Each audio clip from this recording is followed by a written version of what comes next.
بسم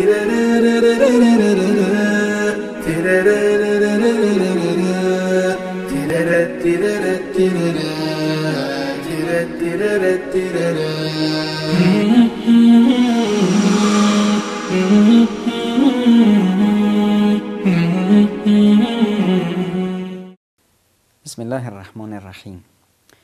تو خیلی از خونه ها آتیش به پاست، خرمن داره میسوزه، حرف از طلاق است، حرف از شک و شبهه است، حرف از خیانت است، حرف از مشکلات هست، همدیگر را نفهمیدن، رقابت‌های بیمورد، درک و شعور پایین از زندگی خانوادگی و خانواده. چرا نیاییم از خدامون، از قرآنمون نوری بگیریم که زندگیمون رو سعادتمند کنیم؟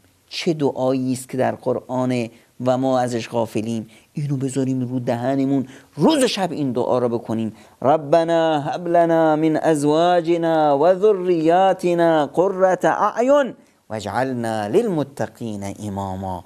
بار الها ارزانی دار و ببخشای بر ما از زنهامون، از همسرامون و از فرزندانمون چشم روشنی و مایه سعادت و ما رو الگو قرار بده برای دیگران.